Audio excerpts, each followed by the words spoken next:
Good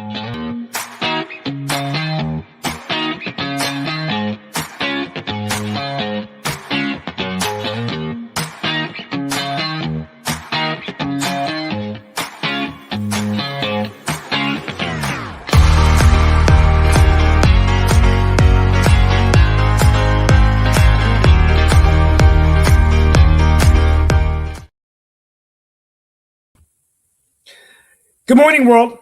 I'm Steve Rao, the host of World Politics on Roku TV. And I greet you live today from North Carolina, where I am the host of the show in my hometown of Morrisville, which is in the Research Triangle Park in North Carolina.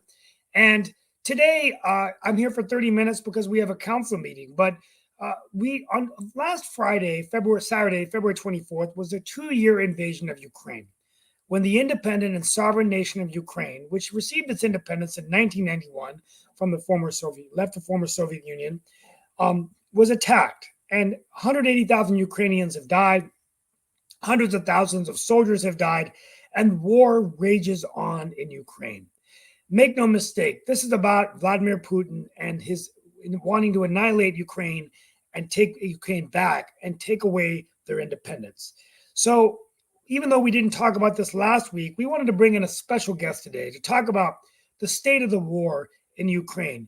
What does it mean for the future of the world order? And particularly as we get close to a presidential election, what would a Trump presidency look like for Ukraine, with funding most likely being cut?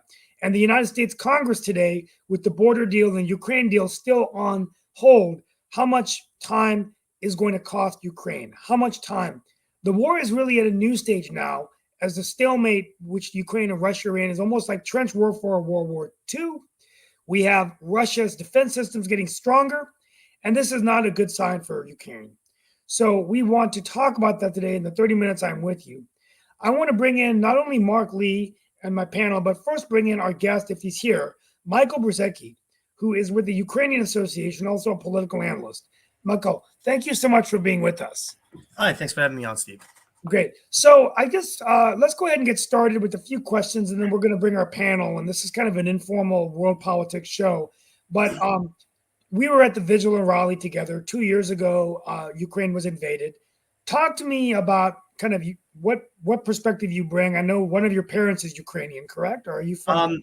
Not exactly. I'm from Poland. My mother is from the Soviet Union, and my father's family, Polish, does have Ukrainian background and ancestry. My dad actually worked in Ukraine now, whereas now actually under Russian control back under the USSR.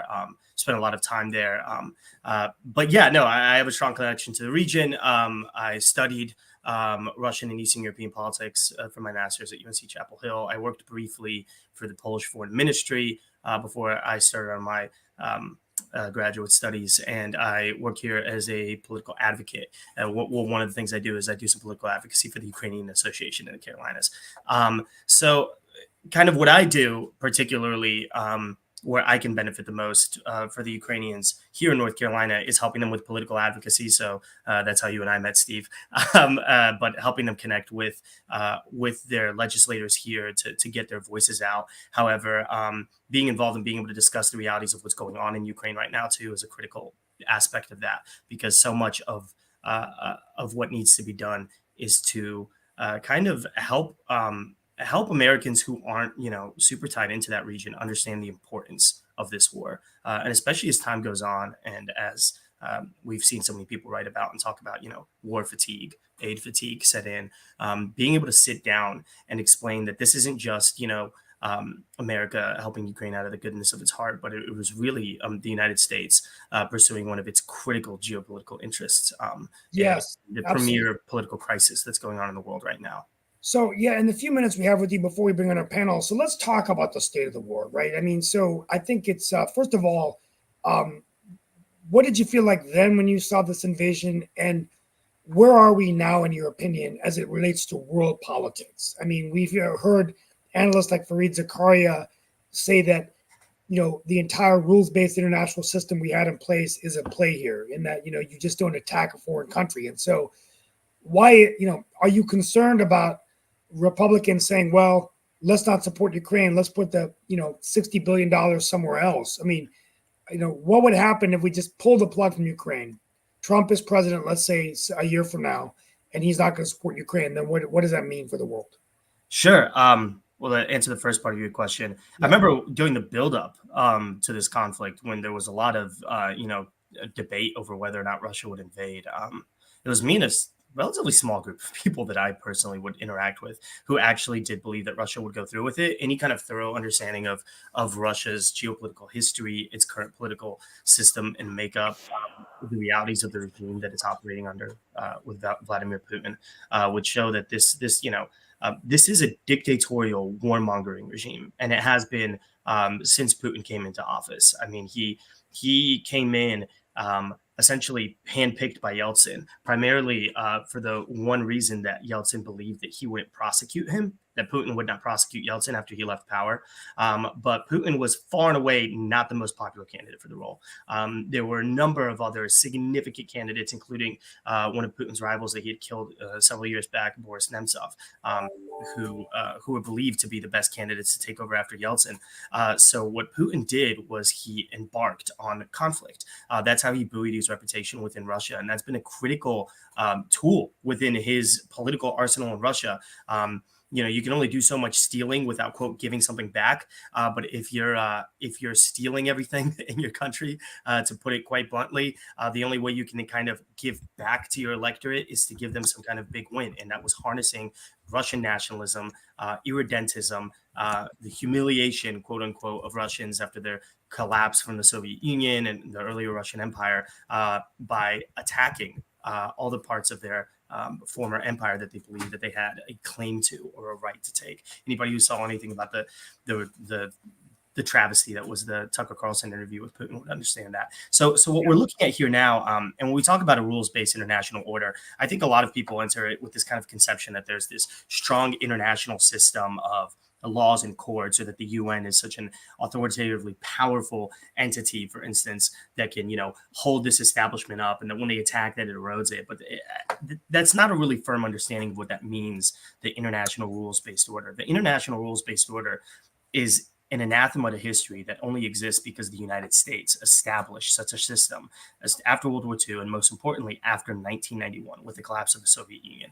The United States is the first major power in history that was able to establish a truly international system of democratic governments and peace for the majority of the world's powerful nations. And that has led to this dramatic prosperity that we take incredibly for granted today. And so when we talk about violating the international rules-based order, I think something that must be reiterated to any American audience is that this was our construction. The United States made this, and the United States has benefited dramatically from this.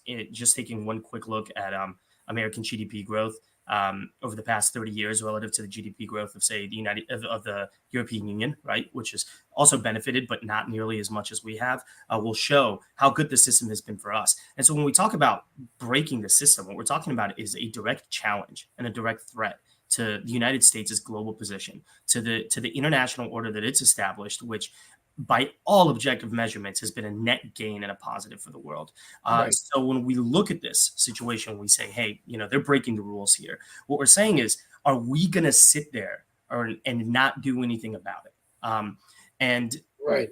It's never once benefited the United States of America. And I know I'm taking a very Americentric perspective on this, but I think with today's contemporary kind of political discussion that's going on in Congress, it's important for us to remind ourselves of this.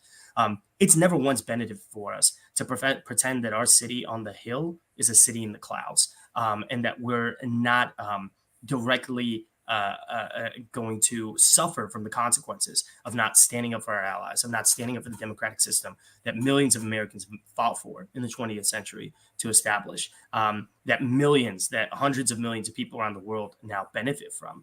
And so when we talk about having political leadership in this country, surrender essentially is what they're calling for. It's a surrender to the return of the geopolitical norms of the 19th century or the early 20th century before World War II, where states invaded one another, where it was a constant battleground within Europe, within Asia, that would regularly touch home to us. I mean, we didn't enter World War I out of the goodness of our hearts. We didn't enter World War II out of the goodness of our hearts. We entered it because the wars came to us, and they attacked us. And so pretending that we can sit back in a thoroughly internationalized world and allow a warmongering dictatorship like Russia to attack a democratic country for the sole purpose of rewriting borders that, by the way, Russia had agreed upon in the past for their own benefit it's a little bit ludicrous, and it is a little bit of not just a moral surrender, but a political surrender, a geopolitical surrender.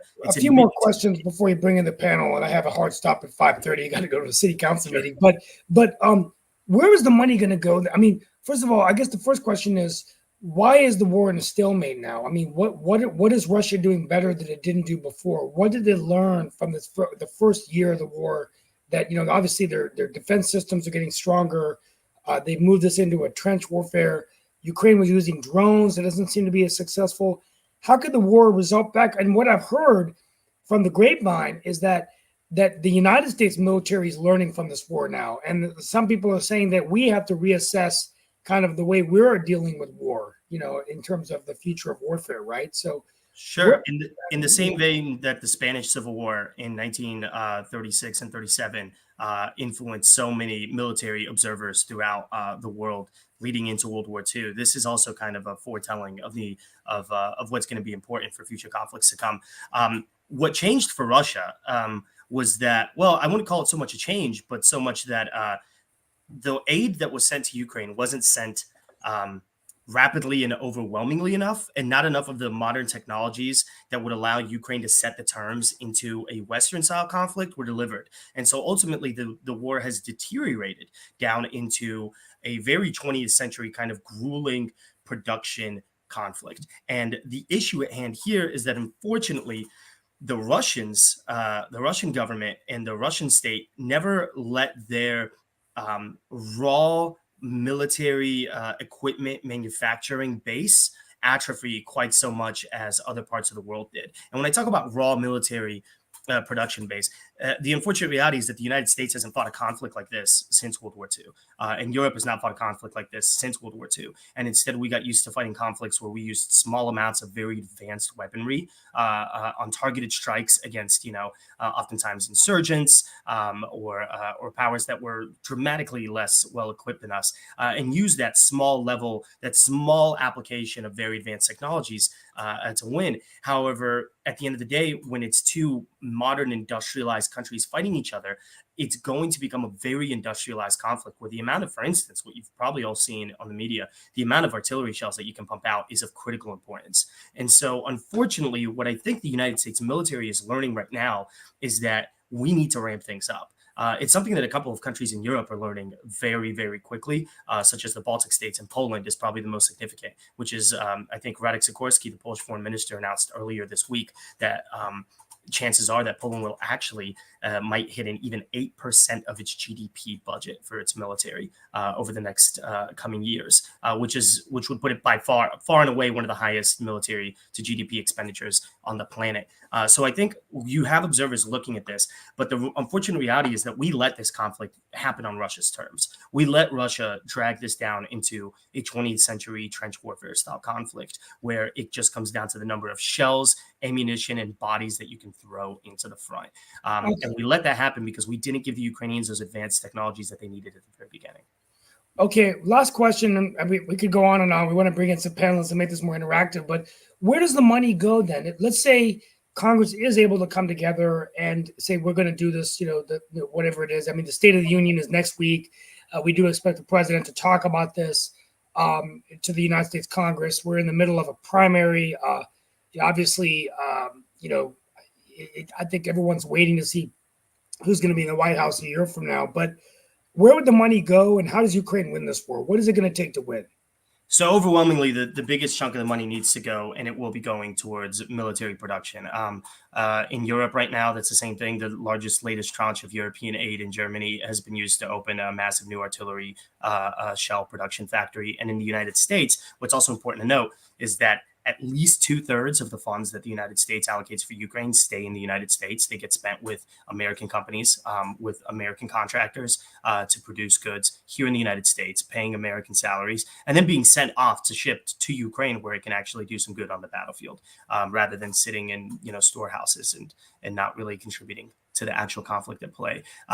But the money overwhelmingly right now is going towards conventional military manufacture, because what we've seen is that the Ukrainians are trading very well with the Russians if they have the equipment to do it. A lot of expert estimates are putting it at 6-to-1 casualty rates, Russians versus Ukrainians during the fighting. And the only thing that's slowing down the Ukrainians right now, and that's allowing the Russians to kind of brute force their way into making territorial advancements, is that Ukraine is going through munitions rationing.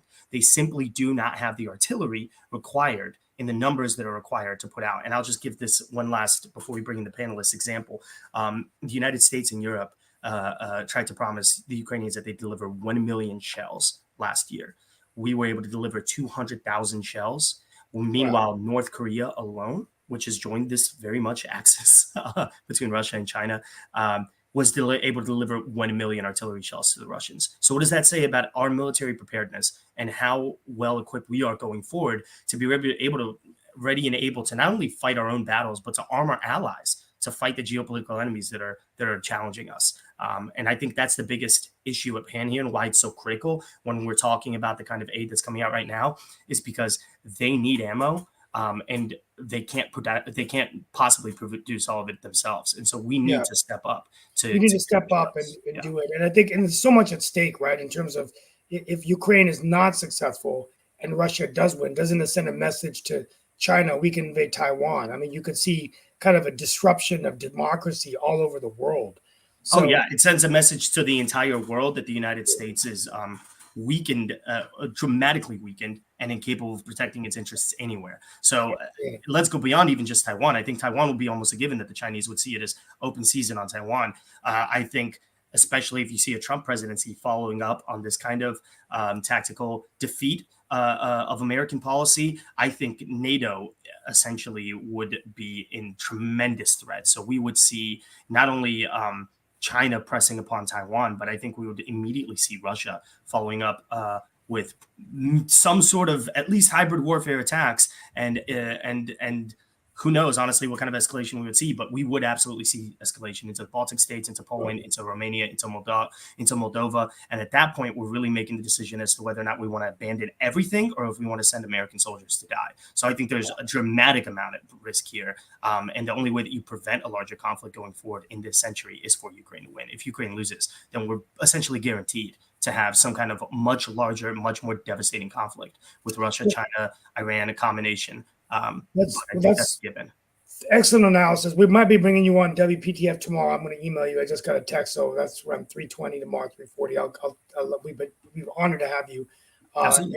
We want to thank the Ukrainian community of the Triangle in North Carolina for 25,000 in our home state, where you and I are, and Mark Lee, the co-producer of the show. Very, very exciting. Not exciting, but very exciting of what these Ukrainians have done. Many from Dnipro, which is the rocket science capital of the former Soviet Union, doing a lot. Like Misha Shevets, our friend, who did a lot with AI.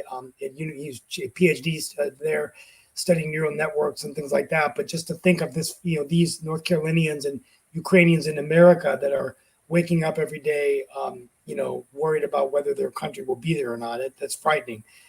We're going to bring Mark Lee on and our other panelists to engage and interact with. I'm going to bring in Jim Eade and Rick Rosner. I think we've got Lee Newton Rhodes as well. I did have a question for both of you, and you actually kind of alluded to it, Miguel and everything, but there is certain countries that are staying neutral, or at least they seem to be trying to stay neutral. And one of those is a country that actually Steve has some affiliations with. So I was wondering if part of what you're thinking, the reason that India might be staying somewhat neutral is the fact that they are in even closer proximity to Russia than the United States is, and all along those lines. So I just wanted your take on that, because if you think about it, India is an Asian country, and technically Russia is seen, depending on which part of Russia you're in, as being both having some European influences, but definitely having some Asian ties as well. So I just wondered if you think that might be part of the reason that Modi is staying neutral, at least as of now. I think Modi is playing a very fine line. He wants to make India on the grand world stage as powerful as possible. And so I think, as somebody who's navigating that kind of transition from India being a developing power to being a developed global superpower, he wants to play as many sides as he can to get the best position that he can. That being said, there's also the complications that for decades, Russia and India had very strong ties through military production and industry. So the Russian arms sector was a major supplier to the Indian arms sector, and to this day still is a pretty significant supplier. And when we talk about supplier, super quick, doesn't just mean that they bought a few guns and they forgot. It means that any kind of refurbishment, repairs on Indian tanks that are Russian purchased or Indian planes that are Russian purchased still need to be provided by Russia. So I think there's that delicate balance that Modi is trying to play. Ultimately, I think, though, that the geopolitical realities of Southeast Asia are going to push India closer and closer to the United States and to the West, simply because of the inevitable conflicts over interests with China that India will have. But I think India and China are both quite wary about dragging each other into anything prematurely before they have identified their key interests. So they haven't committed fully because they have their own interests that they consider more priority. However, I don't see India, quote, flipping to the Russia-China axis. We have a pick. Rick Rosner has a question. Rick. Two questions. One is the war degrading Russia's military? And two, if Trump is elected, does that Russia then push and take like 25% of Ukraine and then say we're willing to talk, and Ukraine says, okay, let's talk, because they know that aid isn't forthcoming for years from the U.S.? I think so. First of all, this war has absolutely, in the near term, 100% degraded Russia's military capabilities. However, I think we forget what a true military capable country is. Let me rephrase this. What total war mobilization looks like for a country. So as it stands right now, Russia, Ukraine, none of these countries have mobilized anywhere near, say, the percentages of their populations that they did in World War II, nowhere near the amount of industry that they mobilized during World War II. And as it stands, according to a lot of Western analysts on Russia, Russian plans to gear up their military for like a full war preparedness towards 2025 or 2027 are somewhat on target. I mean, if we look at this war, it has absolutely degraded Russia's capability to immediately follow up with an attack on the Balkans. On the Baltics. But 2 years later, absolutely not. Absolutely not. Russia has mobilized around 1 million, maybe to 2 million, if you're counting back supporting units into this conflict, when in reality, during a true total war mobilization, a real nightmare kind of scenario that we haven't had to consider since World War II, they could throw 20 to 30 million men into this conflict. The Ukrainians have also, according to Zelensky's cabinet, have suffered about 30,000 or so, 30 to 40,000 casualties since the start of the war for their military, which is a figure that they published earlier this week. Now, whether or not that's a little bit, whether or not that's fully accurate, I think that gives us a rough approximation. That doesn't even compare to the scale of the conflict that Russia and Ukraine had in 1919, where there was over 100,000 to 200,000 dead Ukrainians during what was called the Russian Civil War. So when we talk about capabilities, we're talking about capabilities within this kind of norm that we've established today, where we don't really want to think about mass conscription. We don't really want to think about retooling entire industries and entire economies into war production. But I promise you that's what Russia is thinking about and what they're planning right now. And so if Russia follows up from this with a victory, they no longer have to be ground down into Ukraine. They've established a much better geopolitical position, and they have completely eroded the reputation of the United States in being able to stand up to their aggression. Then we will see something far, far worse. And I think the best analogy, like I said earlier, was a Spanish war. I mean, it was a pretty bloody war, but it did not come close to the scale of World War II that followed it. I mean, not even by a long shot. Now, we're hesitant to think about those kind of conflicts today. We think that's beyond the pale. We think, who wants to fight like that? The Russians are gearing up to fight like that. They absolutely are. So either we can give them the defeat that they need now, or we can fight a much harder battle in the future. I forgot to mention in my questions Navalny, but how much does that come in terms of, pretty much just proving that, Putin is willing to go to any extreme, right? To just kill his opposition, kill journalists, control. And, really makes me wonder about Tucker Carlson saying that, Moscow was the best city to live in, that the food was wonderful. I mean, I love Fareed Zakaria's jab at Tucker Carlson. Tucker grew up in the 70s. It wasn't like, the 70s was the best time in America. There was a shining city on a hill. I mean, But it was like, Tucker, you need to get out more if you think Moscow's the best city in the world, right? Yeah, I think Tucker has just. I imagine it was his first time in an old European central city. I think so. He saw some old town, which are very beautiful, and they have nice public infrastructure that oftentimes American cities lack. And he assumed that this is like the standard. Yeah, and also, let's be blunt. Tucker is the prototypical useful idiot, what the communists used to call a fellow traveler. And not dissimilar to somebody going to North Korea, entering North Korean grocery store, seeing fruit on the shelves, and deciding that North Korea is a great place to live. I mean, we're proud. We're proud as Americans that our subways aren't embroidered in gold, right? I mean, it was a preposterous narrative, and I think that interview actually didn't hit as well as they thought it did. Unfortunately, Putin spoke to a Russian audience in that interview. He gave very Russian narratives that bored your average American kind of right-wing, far-right conservative who might be more swayed to that kind of perspective. That's actually a question that Lee Newton Rose was asking in the chat and everything. So I see he's off camera, but he did ask, are we getting the truth about the Russian-Ukrainian war from the media and the administration, and in terms of ceasefire talks and war status? And that actually plays into the question I was going to ask you as well, because I know that there was some change in leadership in Ukraine, that definitely Zelensky had moved out some of his generals and had definitely let them go and was bringing in some new leadership. So I just wanted your take on that. Sure. And we're not getting all the full truth. I think it was Winston Churchill who said that truth is so precious during wartime, it must be accompanied by a bodyguard of lies. So we're not getting, the full exact truth, which is simple operations planning for any kind of conflict and should be expected. That being said, in terms of the broader trends and the broader facts that are going on, yeah, absolutely, especially from the American administration. I think people think that our government lies to us a lot, but I think they'd be shocked to know how much information they release in the United States that citizens of other countries definitely don't get from their governments, not by a long shot. I mean, even citizens of countries like European countries.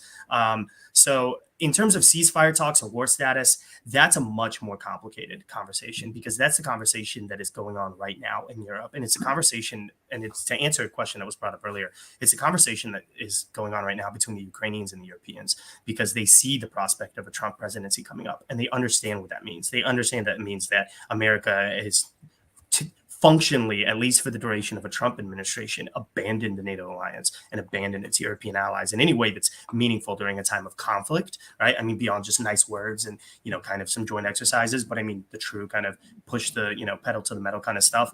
And so they're having these conversations about what will we do if that happens? And I think the Ukrainians are working with countries like Poland and Sweden and the Baltic states to try and push the Germans and the French to being much more amenable to a massive ramping up. The problem is that you can't just ramp up all at once, and whether or not that would be successful for European aid to come in to grow fast enough to ramp up to the level that the Ukrainians would need without having the United States, at least for a period of time, to provide that buffer in terms of support, in terms of war material that the Ukrainians need to allow Ukraine to mount a successful defense.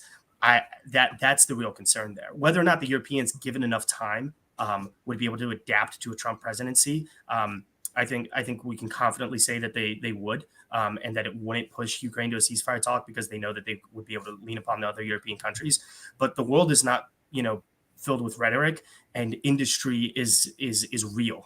I have to say that to people all the time. Yeah, definitely. Because I know I'm so sorry I have to leave early, but I have a city council meeting. No, you got a city council meeting. I do have a quick question for you, though, Steve. I can stick around. No problem. We'll stay for the hour. We'll talk to you tomorrow. But I did have a quick question for you before you head off to the city council meeting. Are you going to get a chance to meet Kamala on, I believe it's coming up on Friday and everything? Yes. You're supposed to be here coming to Durham and all along those lines. So I was wondering if you're going to get a chance to meet her and Roy Cooper, and I think it's the one of the Treasury Department people.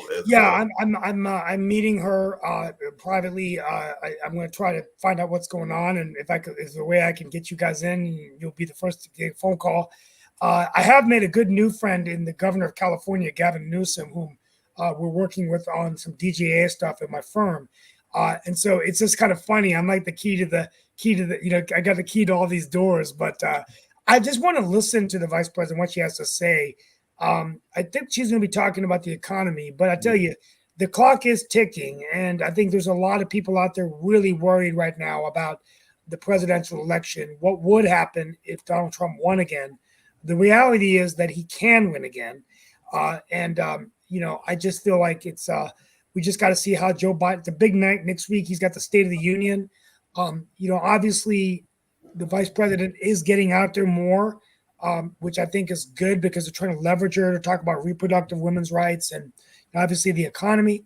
But yeah, I'll be going to that event, and hopefully we'll see the Gov Coops, and of course, hopefully we'll be saying the word Governor Josh Stein a year from now. But he's working hard as well, so we'll be there for sure. Good to know that you'll be there, and definitely glad to know if you have that kind of chat for Pod TV and other folks as well. So I know you have to be at the city hall meeting. Miguel, one of the questions I've got to ask you. Miguel. I'll see you tomorrow, guys. I'm so sorry I had to schedule this, but I wanted him to bring him on. No problem. We'll see you tomorrow. Well, we pray for Ukraine. Slava Ukraine. We pray for Ukraine. We pray for freedom. And we pray for every Ukrainian. Also, Sasha Starr, who's also an analyst on World Edition. He's from Ukraine, and we want to get him back on the Ukraine show. Thank you all so much. Right now he's on vacation, so he's getting a little bit of a break and everything. He's actually in the fine island of Aruba and all along those lines. But one question I had for you, Miguel, and it's send Miguel send him the live. Send him the link. Live link so he can share it to all the Ukrainians across. I've already sent it to him. Yeah, he's sending my way, and I'll send it over. Thank you. All right, be safe, guys. No problem. Miguel, just one of the things that I found that folks are oftentimes fascinated by, and you talked about your own activism, and I think if I remember correctly, I know Rick has got Jewish background, and I think Jim does as well, and everything. If I'm remembering correctly, it's all in that lane. But if they correct me, they will let me know. But one of the things that people sometimes find fascinating is that there are some folks that will say that there is a greater parallel between Ukraine and the Palestinians than there is between Ukraine and Israel, but the money is tied together and everything just because of the size of the participants and all along those lines. But I just wanted your take as one that is in the political activism space, because I know right now it seems like because of the war and because of the allyship, the U.S. is more tied to Ukraine and more tied to Israel. But there are some people that are saying, but wait a minute, aren't the Ukrainians doing the same thing to some degree? I mean, aren't the Palestinians doing the same thing to some degree that the Ukrainians are doing to the Russia with what they were doing with Palestine? And I'm not saying that that is all the way correct, and we do know that there was a very horrible terroristic attack that kind of changed the narrative. But I was just wondering your take and all along those lines. I think I've heard the narrative before. I'm not sure I personally particularly agree with it. I don't think the Ukrainians agree with it. The Ukrainians have pretty validly put their support behind Israel in this conflict. There is a trend to see it that way, largely because we're, if we're looking kind of the underdog status of either side during the war, Israel being the more powerful combatant in the Israeli-Palestinian conflict, and Ukraine and Russia being the more powerful combatant in the Ukrainian conflict. However, I think a lot of the parallels stop there. Fundamentally, the conflict is of a completely different nature. Ukraine versus Russia is between two states, proper state actors, in terms of like terrorist actions that have been going on and occupations in that regard. I think the evidence for that is nil, or at least incredibly flimsy, and often created by Russia to try and justify its attacks on Ukraine, but essentially weren't there. Whereas the Israeli-Palestinian conflict, without delving into that, which is a completely different topic of discussion, and I think should be treated as such, not that it's not equally important to what's going on today. I think you're talking about a very different type of conflict. If, for instance, Israel and Jordan were to be at war today, then I think we'd be able to find far more similar parallels and similarities. But I think the closest analogy to the Israel-Palestinian conflict in Eastern Europe right now would maybe be like Transnistria in Moldova, which is a very different type of conversation to be having. That being said, there are a lot of attempts to conflate the two conflicts. I think primarily just because they're both conflicts happening right now that the United States is invested in. So narratives will oftentimes be conflated. But I'm not sure that I would really draw too many parallels betwing those two. And I agree with what you're saying. And I saw your hand going up. Sure, please, James. Yeah. Thanks. Thanks for first of all for your eloquent discussion of what's going on there, and also for joining us and letting us, ask you some questions about this, because it's been an ongoing topic for us. And I think it's one of the most important things facing the United States right now for many of the reasons that you outlined. Not only if we just stand back and do nothing, not only does that send a globally that we no longer defend our allies, not only does it allow China to take on Taiwan, but North Korea to take on South Korea as well, with Russian support. And, so what we're looking, Japan is starting to arm, other countries are starting to arm, so this is not something, although there's a strong isolationist streak in the United States, it's never been in our best interest to ignore what's going on in the rest of the world. And today, more so than ever before. So the support for the Ukraine has to be, it's one of the primary things that any political movement, and I wanted to ask you a couple of questions. One is, let's put the blame squarely where it should be, which is there was a bilateral discussion in the Senate, a compromise in the Senate that would have given aid to the Ukraine, and it wasn't even brought to the floor of the House by Speaker Johnson for debate, discussion. It wasn't even brought to the floor. And these people are cowards. They're afraid of Donald Trump. They're getting primaried and losing their power. So it's all about power, and it's all about the House Republicans, and it's our job to vote those guys out and vote people in that will take the rest of the world seriously, that we're not in this alone. This is a global economy, and it should be a global community. We're a long way from doing that, but we need to get there as soon as possible. And the people that are standing in the way right now are the House Republicans, the MAGA hat wearers, afraid of Donald Trump. And we can't have any more of that. And it's up to us. The two questions I had is, one, what was the role of the CIA? I think it's been very important in the defense of Ukraine. And two is, how is Russia still on the UN Security Council? Because not only is it a war monitoring dictator, as you said, Putin's a terrorist. I think the role of the CIA during this active conflict, it's hard to suit out. I think the biggest role of the CIA in this overall Ukrainian-Russian conflict was before the start of this war. Well, I mean, the war really started in 2014, but let's say before the invasion 2 years ago, the CIA was instrumental in providing the information to the Ukrainians over the past several years of Russian buildup, helping the Ukrainians arm and prepare. I mean, if there's anything that we saw, is that the Ukrainian army in 2014 and the Ukrainian army in 2022 were not the same army. Part of that was obviously the Ukrainians gearing up to prepare for the fight, but part of it was also American intelligence, which was one of the only reliable intelligence networks. I think it was German and French intelligence were convinced the Russians wouldn't attack and kept trying to kind of like naysay this. So I think the American intelligence, the CIA, played a critical role in convincing the Ukrainians, for one, that Russia would escalate again, and also giving them a lot of the information in the early stages of the war to help stave off a total collapse. And then the second question. Well, before we go on to that, I think they're still important in the operations ongoing during the war, pointing out objects to attack. I believe you're probably correct. And military intelligence is probably playing a pretty big role on that too. Unfortunately, it's the kind of thing where if I knew that, then I probably wouldn't be allowed to say anything about it. Exactly. So it's something that we'll find out at the end of the war. But CIA, you don't know what they're doing until after it's long done. And Rick, I saw you had a question as well. Yeah, I have two questions. One is, obviously Americans can't travel to Russia right now because Russia's kidnapping Americans.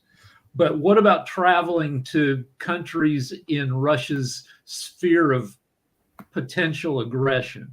The Baltics. I mean, I know a guy who's kind of a journalist who went to Ukraine to see the war firsthand, and it was a long journey, but it seemed like he could do it without that much risk. But what do you say about that stuff? Yeah, and actually, I forgot to answer. I'd love to answer that. That's a great question.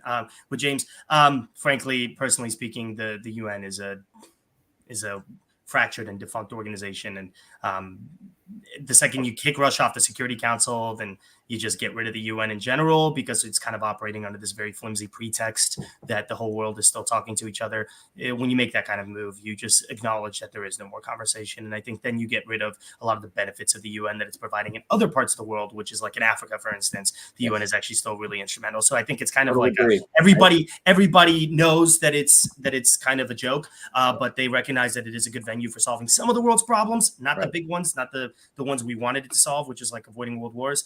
But some of the other problems, like helping parts of the world that are oftentimes ignored. So I think that's very good. A factor to consider. And then Rick, in terms of traveling, I mean, I go to Poland quite regularly. I was just there this past summer. I have family in Riga and Latvia that I go to visit. At this moment, it's still quite safe. And in fact, you can still even travel into Ukraine as long as you don't head towards the front lines. And you're aware of the risks associated, of course, with the rocket attacks that are done by Russia on civilian population centers. But this kind of speaks back to the point that I was making before. This is a serious war. This is the biggest war we've seen since World War II, especially in Europe, debatably maybe in the world. I mean, depends on how you weigh the Korean War and a couple other conflicts.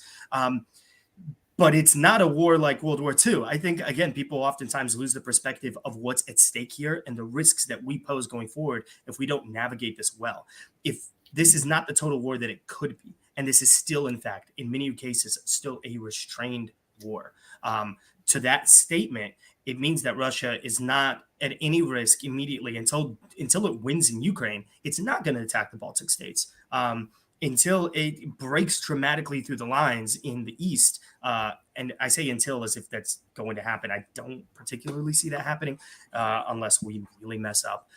But until that kind of stuff happens, it's actually still remarkably safe. If Russia were to attack the Baltic states while it's mired in Ukraine and gets into a conflict with NATO, while its troops are, again, still mired in Ukraine and it can't redeploy any significant assets over to those theaters of operation, it would be devastating. It would be the end of the war for Russia. So they recognize. I have a perverse follow-up question. Sure. During World War II, like, things were wild. If you outside of the war, people hooked up like crazy. They drank like crazy. They partied like crazy. Is that kind of war footing making like travel to these bordering countries more fun? I wouldn't go as far to say that. No. It's really quite morbid for Ukrainians and Eastern Europeans. I definitely wouldn't go as far to say that. Baby booms happen after wars, and it's something that I think demographers have studied, not just like on World War II, but actually going way back, like hundreds of years, looking at demographic estimates of what they can find. It seems to be like almost an evolved response from human beings that after a war, we make a lot of babies. I think the more interesting subject to bring up in regards to that is Ukraine's demographic crisis. Ukraine still isn't conscripting anybody ages 18 to 27. And the reason for that is because Ukraine has lost millions of Ukrainians fleeing the country because of this war. And they understand that victory for them isn't just to win this war and then ruin their country. They want to win. They want the future for Ukraine that all this started over back in 2014. They want to be a prosperous Western democratic system. And if you had caused a complete demographic collapse in order to fight off an invader, then you might have saved yourself from the invader, but you won't save yourself from that collapse. And so what I think the Ukrainians are hoping for is that they don't have to put too much strain on their youngest, most, the future of their country. Let them work still if necessary. And hope that there's a big baby boom, because they've lost millions of citizens in a country that already has some of the worst demographic birth rates and replenishment rates. And Miguel, along those same lines, I did see Jacoby was down there. He may have some questions as well. But one of the things that I was curious about, because you kind of alluded to it, was one of the things that I've heard Sasha say and other people say, analysts that I've watched, is that America is fortunate in this war in the sense that we haven't had to put any Americans on the battlefield, but a number of Ukrainians, as you just said, have lost their lives in this very noble fight and everything. So there is some question, and I'm sure it'll even come up in the presidential elections, and definitely even not just our presidential elections, but presidential elections in Europe and even Africa and a number of other countries, about whether there will be more of a push to get outside forces to send arms into the conflict, and also what the nature of the length of the war will be. Because like I said, this is the second year anniversary, and there had been some speculation that this could be like in Afghanistan, which I think lasted for multiple years, and all along those lines. So what is the kind of feeling among the Ukrainian population as to the future of this war? And are we looking at, say, maybe celebrating or not celebrating, but honoring the fact that the war has gone on for another 4 years. I heard you mention that Russia, I think, is preparing for the conflict. Russia's looking out. Yeah, Russia's looking out at 27. least into 2025, if not 2027, and they're planning around it. To touch on the first point you brought up, yeah, America is overwhelmingly lucky, and not lucky in the sense that, like, oh, look, nobody's asking you to send your troops. I mean, you know, then the Americans could say, well, why should we be involved at all? No, I think America is overwhelmingly fortunate.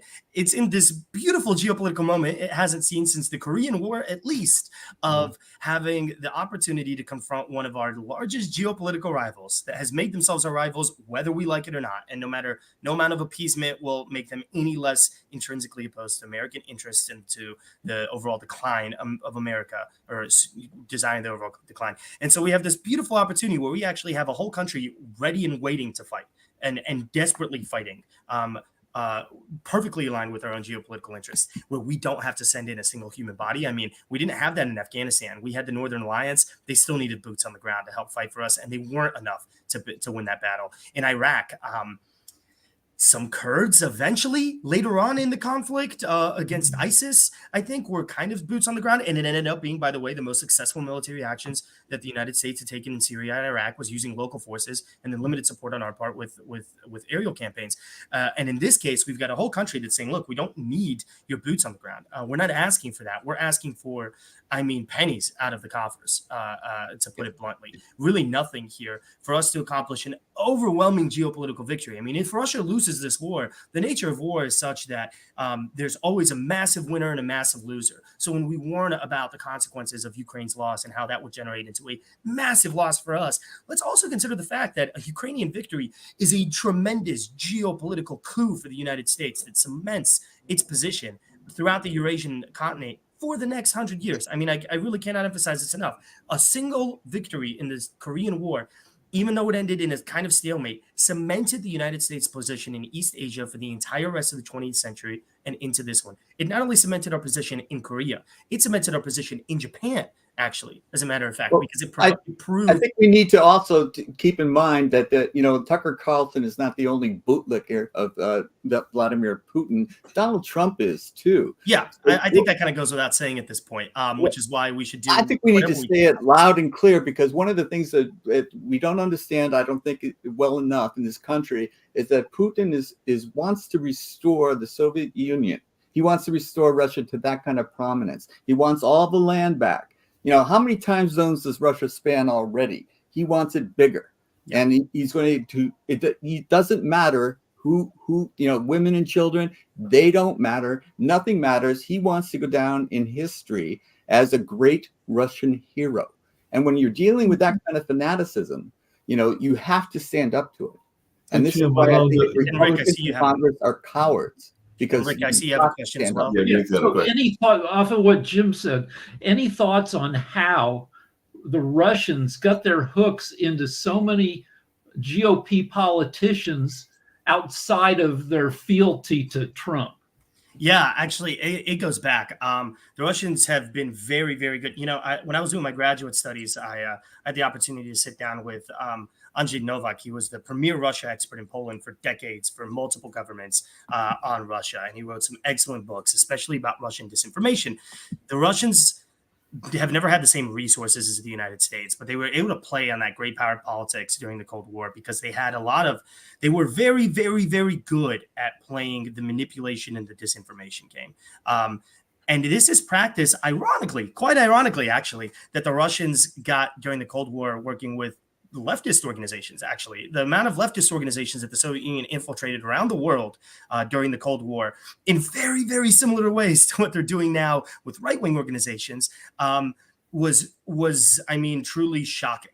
And developed into a lot of the current narratives that we see around conflicts in Africa, in South America, in the Middle East today, actually, were developed by Russian propagandists, KGB agents and policies that they work with. So they had this really good practice on how to infiltrate organizations, use compromising material, kompromat, use disinformation, and appeal to a segment of whatever society there that was disenfranchised with the local established. Miguel, I have to push back just slightly because I'm wondering, and I don't know if Jim will agree with me because he actually is even further into the generation that I'm getting ready to refer to and everything. Because in my mind, there was a part of the world that was definitely very colonial. It's part of what got us. No, got us absolutely. a number I of don't other mean to as imply. well. So I think that the Russians may have learned it from colonialism, because I think that some of what we're describing is a neo-colonialism that is now very much Sure. Russia, No, in terms of China, Russia's and fault, other colonialism, Russia has always been a massive hypocrite on colonialism. I just meant if we're talking about how it's done so well infiltrating far right circles through the United States and Europe, I'm saying that that comes from practice that they had originally during the Soviet Union. Again, working with certain leftist organizations around the planet. Now, that whether or not Russia actually, lived by what they said. Oh, no, absolutely not. Russia has largely always been incredibly hypocritical. And whether or not that has any relevance to the colonial project that Russia is taking on today, absolutely not. What they said never applied to themselves. But what I'm saying is how they're so good, how they got into it. They've been, my answer is that they've been doing this for 80 years. Now they just switched targets. Now they're no longer a communist country. Now they are, in fact, basically kind of a fascist country. Now they are definitely far more conservative. So they changed their targets, but because ultimately the actual, geopolitics trumps all, and especially for the Russians. If you understand the Russian geopolitical mind, they don't quite give a damn about what is being said or who's saying it or what ideology. They truly couldn't care. For them, what gets them their geopolitical objectives is the only thing that matters. This is how disinformation works. So who they're talking to, what kind of narratives they're putting out, it's irrelevant. It honestly is. And this is why, for instance, why you find that, for example, the Baltic states and Poland and some of those neighboring countries to Russia have actually been the least susceptible to Russian propaganda and Russian infiltration into their governments and into their narratives, is because they lived under that system. They know very, very well that it doesn't matter. All it counts for is what's going to benefit the Russian geopolitical interests. And in this case, tapping into an isolationist sentiment, an illiberal sentiment among the far right, gets them exactly what they were looking for, with a worker solidarity kind of like evil capitalist decolonializing narratives that, they pushed out during the Soviet Union. It didn't matter to them at all. They truly didn't care. It was about weakening American position. And today it's the same exact thing. Weaken the West, weaken NATO, push into that. So they really couldn't care less in terms of how well they did it.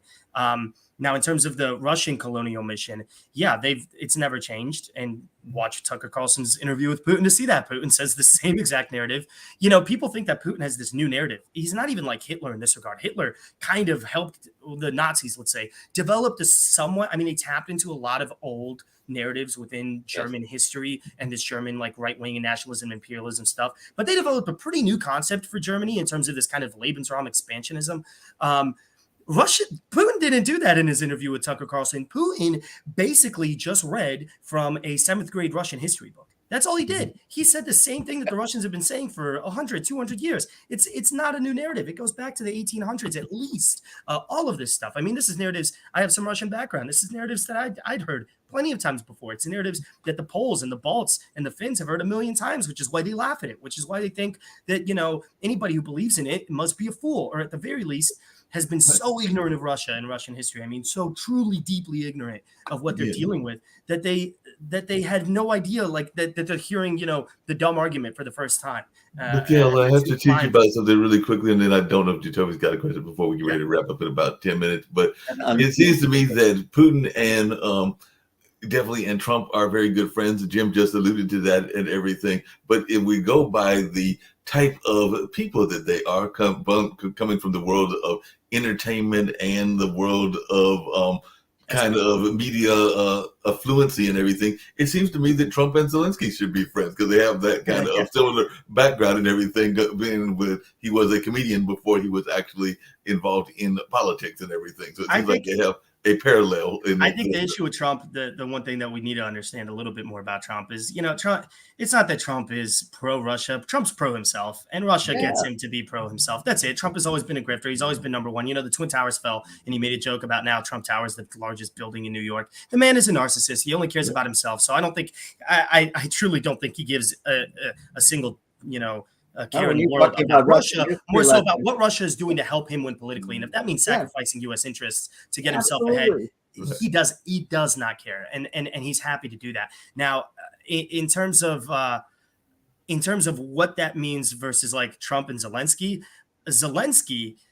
Zelensky was far wealthier before he became president than he is now. Zelensky has always kind of cared about something, believe it or not. He made a TV show about, caring, I guess. I mean, yeah, he's been a successful media figure, but media in Eastern Europe and in the old, Russian speaking space world that Zelensky came up in, because Zelensky also did come up with, he was quite popular in Russian media about a decade and a half ago as a comedian.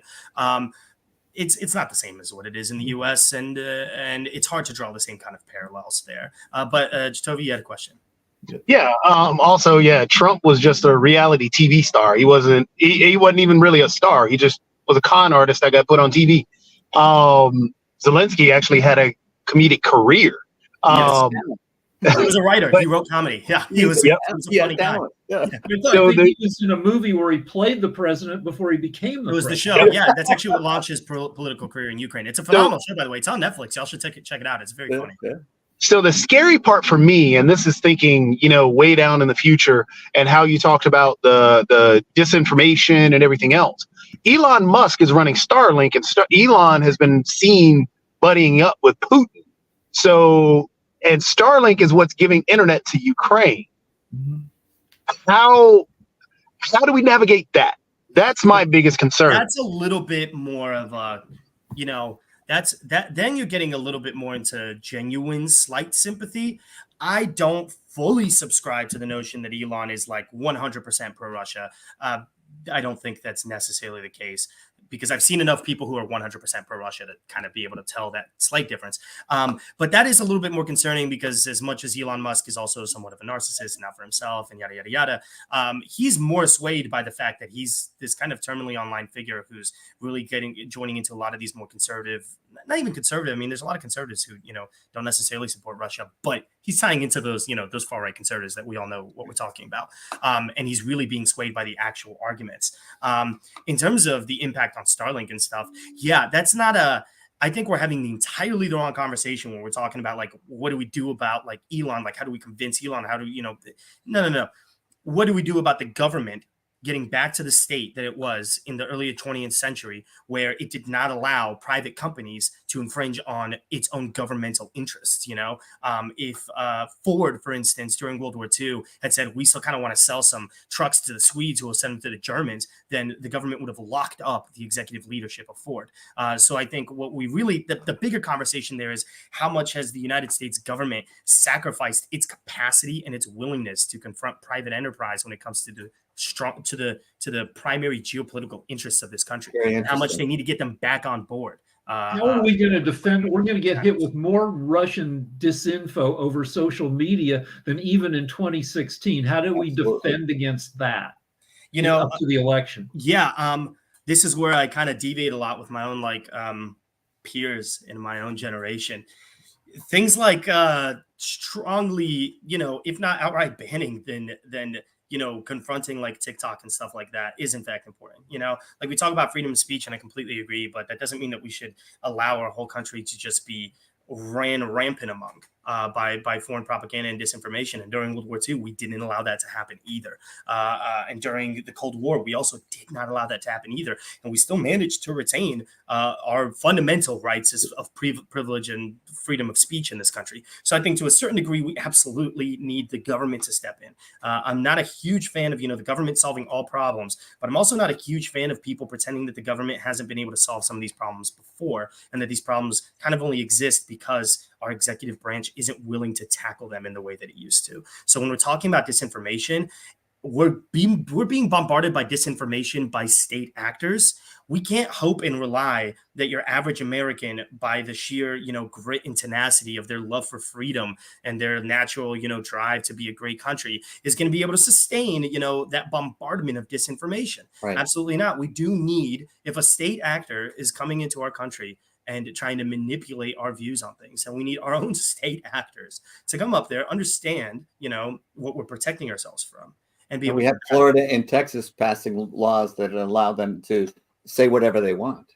Yeah, I mean, no, like, look, you should be able to say whatever you want, right? Like to an No, extent. but I Yes. mean the Yeah, no, like information it's a difficult balance, to meet, right? absolutely it Of is. course, between freedom of speech and not, but for instance, if you can very clearly, it's not too hard for somebody like the CIA or the NSA to identify a troll farm that is pumping sheer, like, not American not American made. It's not Americans talking about this. Right, It's some guy in a St. Petersburg troll farm writing, saying that my name is John Doe, and I live in, wherever, Texas. And I think that if we can identify that, then we don't need to say, well, this is freedom of speech. No, this is a fake narrative. Yeah. This is a fake account. This isn't an American citizen saying this stuff. And that needs to be taken off the air. And Is that the needs to be executive up to it? Obama dropped the ball in 2016. Yeah, Obama did drop the ball. I agree. Obama dropped the ball.